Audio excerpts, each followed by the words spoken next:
Son 3 décadas de destierro y desunión, 30 años de duro exilio, extranjero domicilio. Qué pena de son que canta mi errante generación. Saludos amigos de Cuba y su historia, parte de la programación en español de la WLRN, Canal 17, Televisión Pública.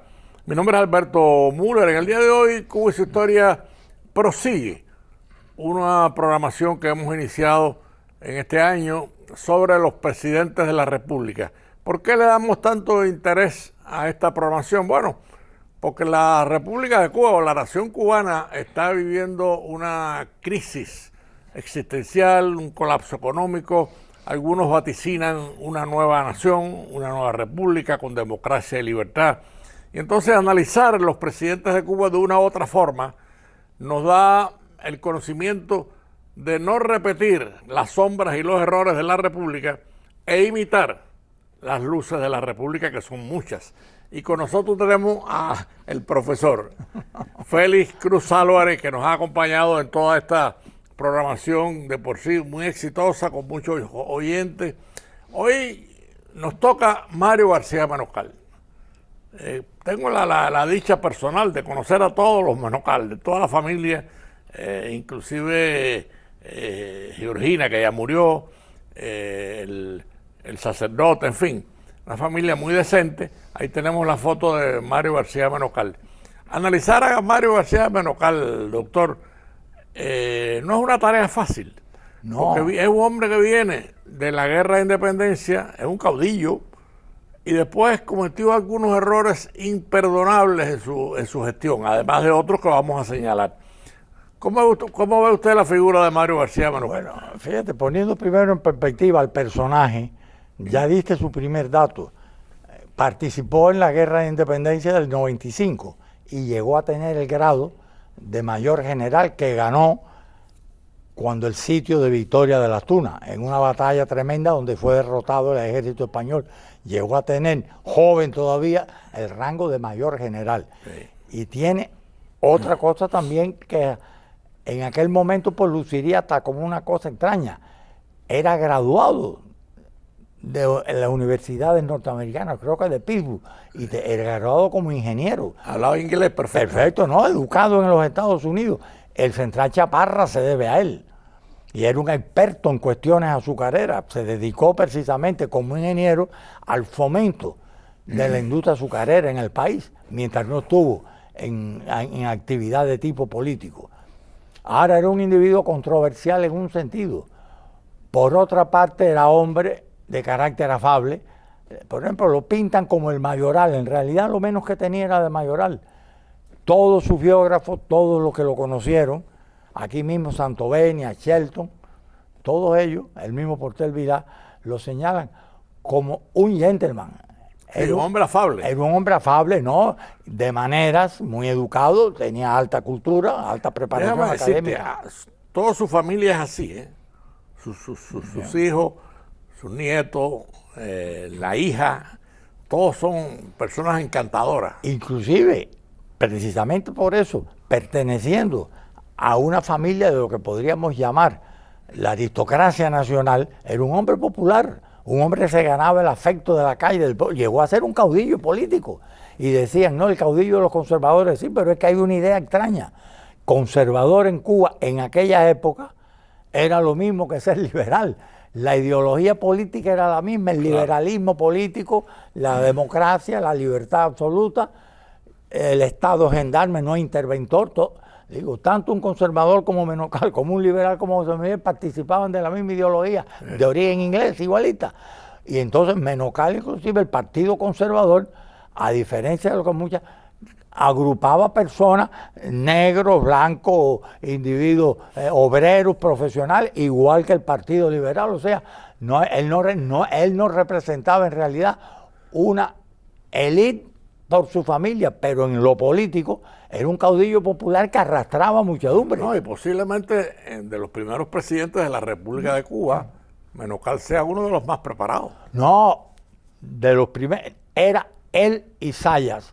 Zayas en el aspecto de Sí, la pero ahí no cultura. le ha llegado Sayas todavía. No, pero te digo, pero los dos presidentes de más sí. alta fueron Sayas en lo humanístico y él en la parte tecnológica. Claro. Eran todos individuos de extracción universitaria.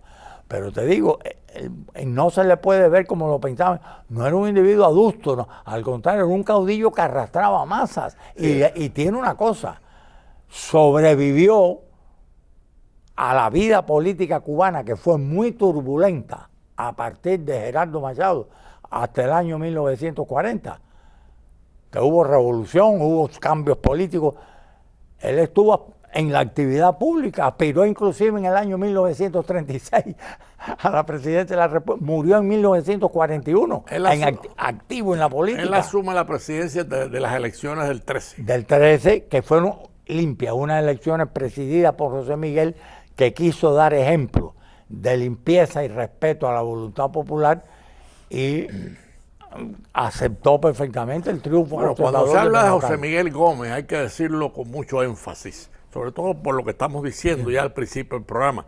Estamos analizando luces y sombras. Luces para imitarlas y sombras para desecharlas. Evitar. Entonces, en el caso de José Miguel posiblemente sea el presidente de Cuba más ilustre, más respetuoso. De todos los por de las instituciones en todos los incapaz de pensar en un cambiazo, en un pucherazo electoral, incapaz. Entonces hay que decirlo. Pero fíjate, en el caso de Menocal ocurre lo de siempre. Miremos Estrada Palma, el mismo problema. Después lo vamos a ver con Machado. Cuando Menocal gana limpiamente la presidencia de la República el año 13, ¿quién va de vicepresidente con Menocal? No va un político. Una gloria de Cuba. Va la gloria de Cuba y de América. Uno de los grandes filósofos de América, Enrique José Barona, el padre del positivismo en América Latina, el padre de la educación técnica universitaria superior. No, y todo el cuerpo de funcionarios. El gabinete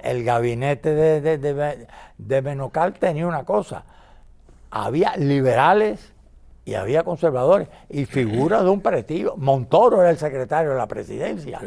Rafael Montoro, imagínate tú. Eugenio Sánchez Agramonte, presidente del Senado. González Lanuza era presidente de la Cámara. Miembro de la Cámara, Juan Gualberto Gómez, Oreste Ferrara.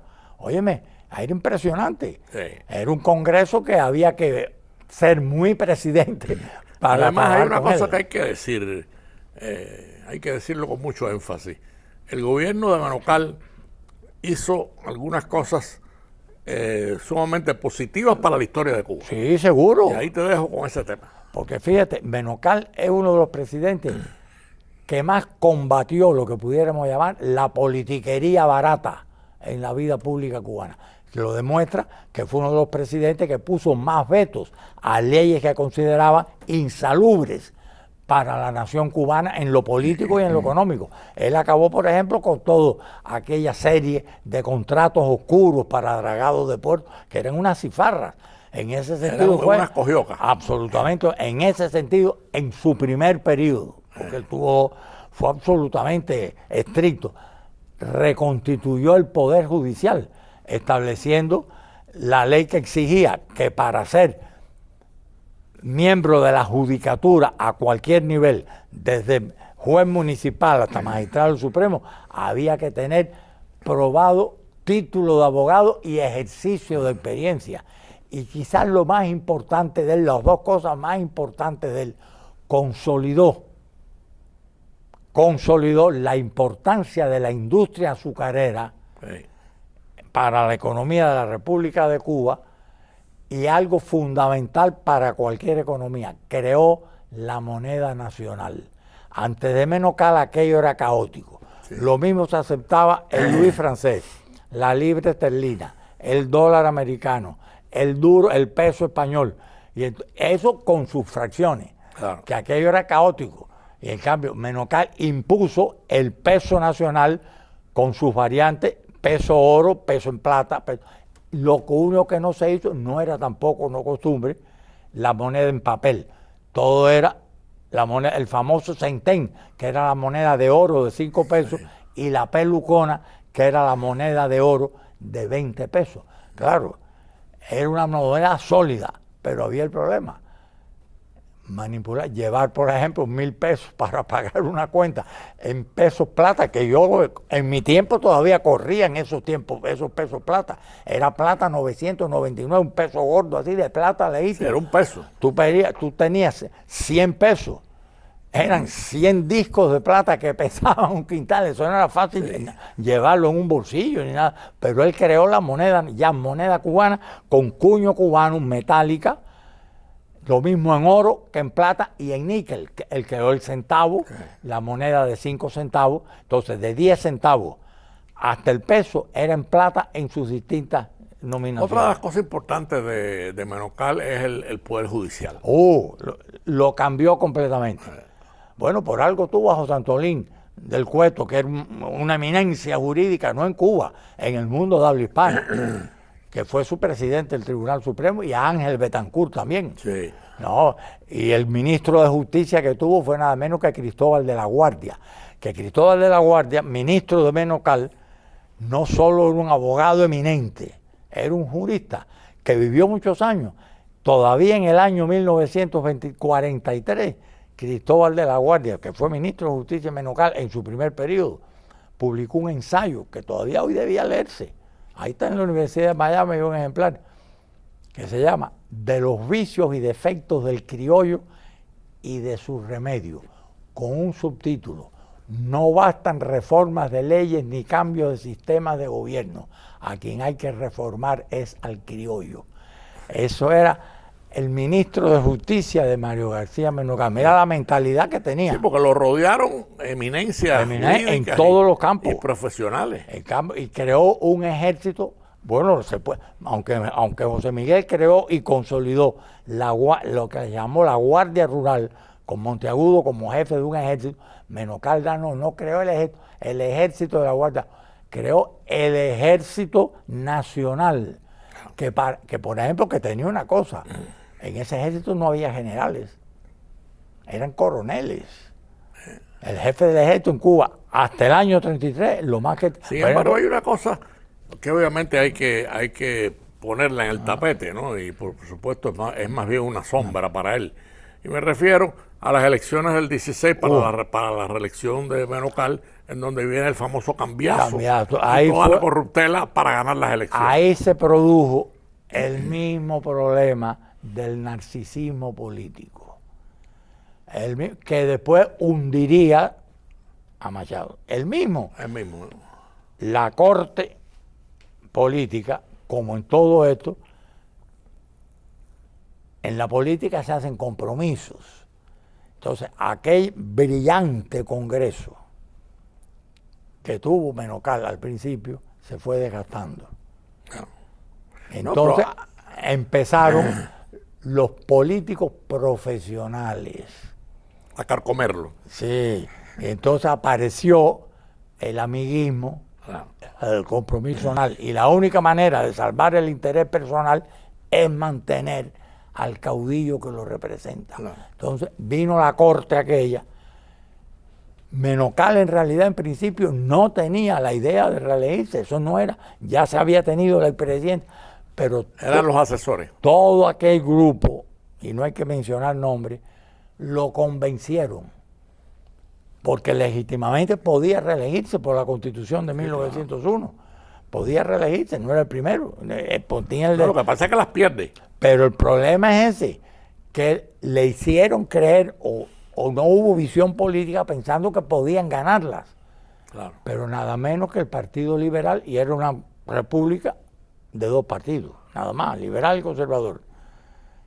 Le opusieron nada menos que al general José Miguel Gómez, que había dado una presidencia ejemplar, caudillo popular. No, yo era un hombre muy respetuoso de las leyes. Y de los... Todavía no se había dado, la chambelora sale de ahí después. Y entonces, imagínate, va José Miguel con Alfredo Zaya. Cuando ya entonces empieza la propaganda, empieza la manipulación. Entonces, ciertos factores oligárquicos dentro del gobierno empezaron a utilizar a la fuerza pública Por ejemplo, entre otras cosas, el jefe Y de eso es lo que policía, se llama en la República el cambiazo. al mando de la Riva, jefe de policía de La Habana, lo mataron en un tiroteo ya. Y entonces ya se usaba, sobre todo en el interior del país, el uso de la fuerza pública para no decir, llevar preso, no, pero coaccionar, asustar, tratar de controlar, comprar conciencia. Empezó a moverse esa máquina terrible. Amigos de Cuba y su historia, para los que han sintonizado tarde, estamos evaluando en este programa sobre la presidencia de Mario García Menocal el momento en el año 16, cuando García Menocal se postula para un nuevo periodo presidencial que aparentemente lo pierde contra José Miguel Gómez, y lo pierde aparentemente por mucha diferencia. Y entonces viene una de las sombras de nuestra república, lo que se llama el cambiazo. Se demora el conteo de votos y al final empiezan a aparecer nuevos votos y al final gana Menocal la presidencia, que aparentemente no había ganado en la realidad. Bueno, el problema es que ya desde el inicio, aún inclusive antes de las elecciones, ya el ambiente estaba sombrío, al punto que cuando viene la postulación de Menocal para la reelección, Enrique José Barona, su vicepresidente, renuncia. Dice, no voy de candidato. Es más, Barona en ese momento se separó de la vida pública. Se retira cubana, de la vida pública. Se dedicó a la academia. Porque mire, eso es una cosa que hay que agradecerle a Menocal. Oficializó la Academia Nacional de la Historia y la Academia Nacional de Artes y Letras. Félix, tú que tienes una experiencia como profesor y educador, ¿qué puede haber pasado por la mente de un García Menocal, que además es un hombre muy ilustre, un hombre muy preparado para gobernar, un hombre muy instruido? ¿Qué puede haber pasado por esa mente para hacer lo que hizo con el cambiazo? Chicos, acordámonos una cosa.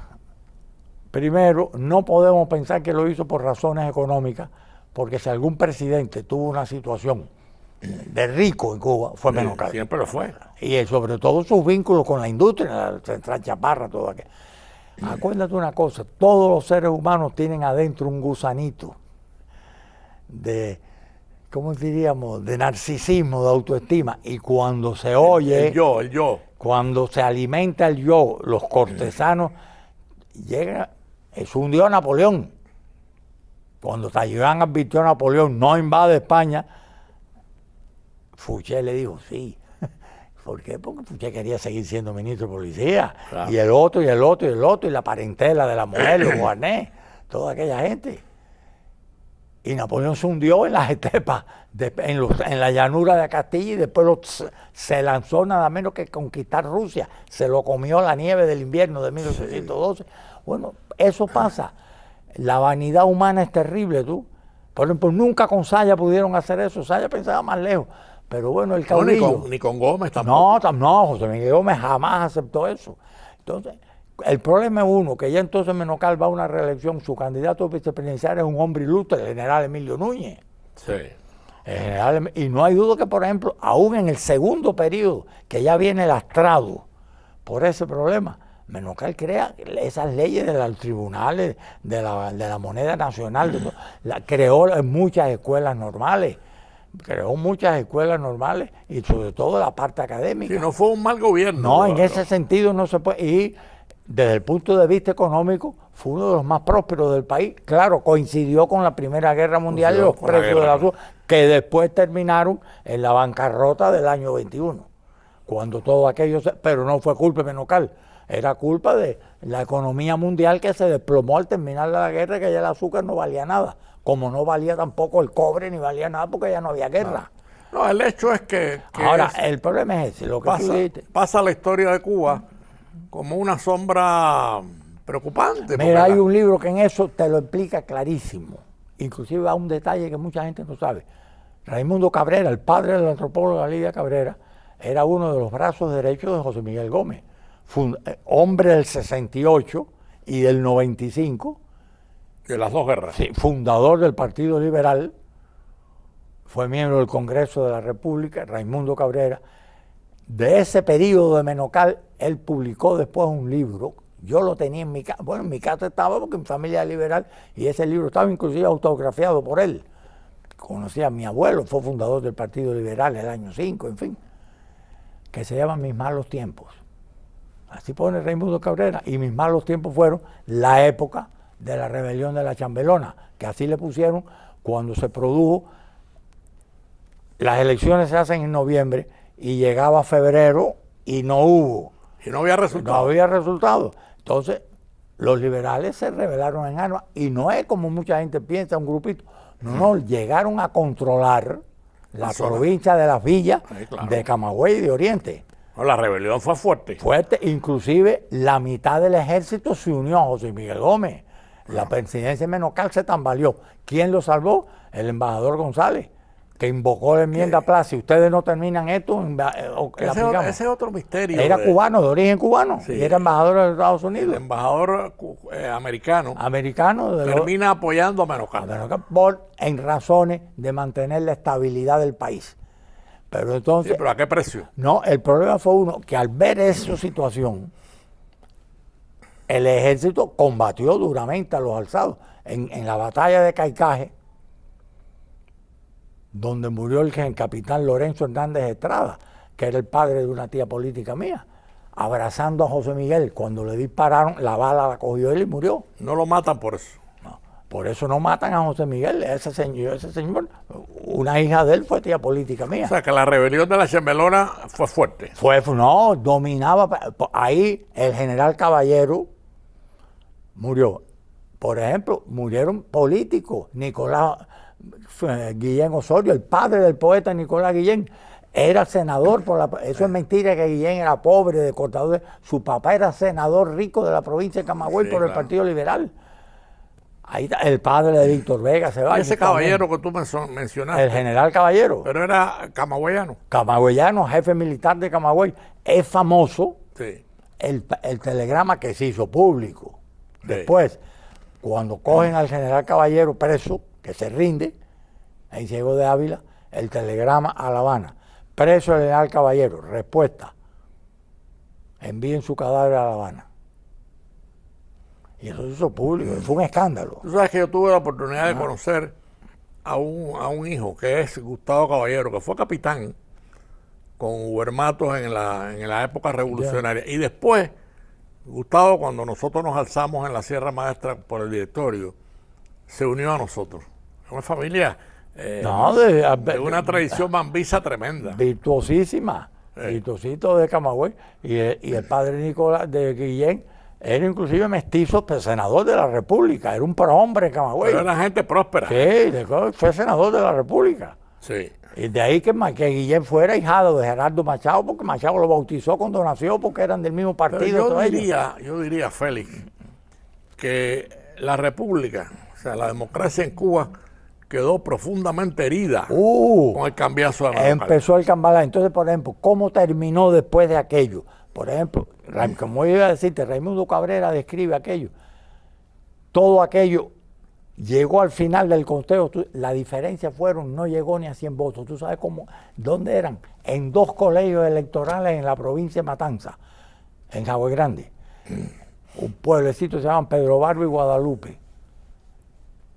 Ahí estaban encerrados los funcionarios del conteo de votos, contando esos últimos votos, y hacían falta eso para decir ya ganó Menocal. Los mataron a los dos. Sí, fue toda una farsa. Los mataron a los dos. Los mataron. Y entonces ya con esos votos se declara. Claro, hubo connivencia de la autoridad electoral que aceptó semejante cosa. Y entonces, en nombre de la paz, los alzados, José Miguel, todos esos liberales que estaban presos, Menocal los indultó a todos. Tiró un manto de paz. Porque detrás de todo aquello estaba la figura liberal de Alfredo Zaya, el gran componedor de la política. Que venía preparándose ya. Su camino y se dio cuenta de una cosa. Para yo llegar a presidente, ya yo no puedo tener. José Miguel está en este momento. Bueno, José Miguel tuvo que salir al extranjero. Claro. Entonces quedaba Menocal. Y Zaya tranquilamente, astuto, creó un partido pequeño, se llamaba el Partido Popular, y se lo ofreció a Menocal. Si me postulas para las elecciones del año 20, yo te postulo a ti otra vez para el año 24. Y así fue. El partido. Y Menocal tragó el anzuelo. Y salió electo Zaya en lo llamada la Liga. Una cosa que muy poca gente sabe, profesor. ¿Por qué la chambelona? ¿Por qué el nombre de la chambelona? Porque, entre otras cosas, el pueblo de Chambas fue uno donde hubo una de las luchas mayores, enfrentamientos mayores. Y entonces, ahí salió después música popular, que se creó la famosa chambelona a pie, que era el himno del Partido Liberal. Claro. Pero eso es por el pueblo Chambas. de ahí sale, porque ahí fue de ahí donde salió todo ese folclore. Sale de ahí. Que además se crea una cultura. Todo eso me lo explica muy bien. Miren ese libro, Raimundo Cabrera, fundador del Partido Liberal, lo explica. Pero entonces viene esa jugada. ¿Cómo termina Menocal? Menocal construye urbanísticamente, fue muy importante porque hizo muchas obras públicas. Sí. Entre otras el Palacio Presidencial. No, la obra de Menocal. Los presidentes de Cuba, hasta Menocal, vivían en el antiguo Palacio de los Capitanes Generales, que después fue donde estaba el ayuntamiento. Sí. Pero hasta Menocal, eso era el Palacio. Menocal creó el Palacio de la Avenida de las Misiones, que hoy esta gente lo tiene convertido en museo. Pero fue Palacio hasta Batista. Ahí era el Palacio Presidencial de todo. Profesor, nos quedan 2 minutos de programa. Como hemos insistido, estamos revisando la República para imitar las luces y desechar la sombra. Le dejo los 2 minutos. Mira, hay una cosa que hay que agradecerle. Menocal supo. El final del periodo de Menocal fue duro porque fue la bancarrota, no de Cuba solo, del mundo. Cuando termina la Segunda Guerra Mundial, la economía mundial se desploma. Por la crisis de la guerra, y el azúcar más, el azúcar deja de tener valor. De 21 centavos la libra cayó a 4 centavos. Sí. Ya no le importaba a nadie. El desempleo cundió en Cuba. Sí. En Cuba y en muchos países, sobre todo en América Latina. Entonces el final de Menocal tuvo que ser un final de componenda política, claro, que Zaya facilitó. Afortunadamente no terminó en violencia. Toda aquella gente, políticos profesionales la mayoría, buenos unos, pícaros otros, muy pronto vamos a llegar a Zaya. Se abrazaron en el abrazo popular que llevó al poder al doctor Alfredo Zayas Alfonso, sí, el presidente más culto de América en su tiempo. Además, un escritor. Y el más poeta, sobre todo lingüista. Bueno, doctor, el tiempo ya ha corrido más rápido que nosotros. Continuaremos con el doctor Alfredo Zayas Alfonso. Sí, gracias por acercarnos a un presidente como Menocal, que hizo tantas cosas. Sobre todo en la economía. Hay que aplaudir. Y amigos de Cuba Esa Historia, nos vemos el próximo domingo a las 4:30 de la tarde. Gracias, doctor. Pues aquí estamos. Son 3 décadas del destierro.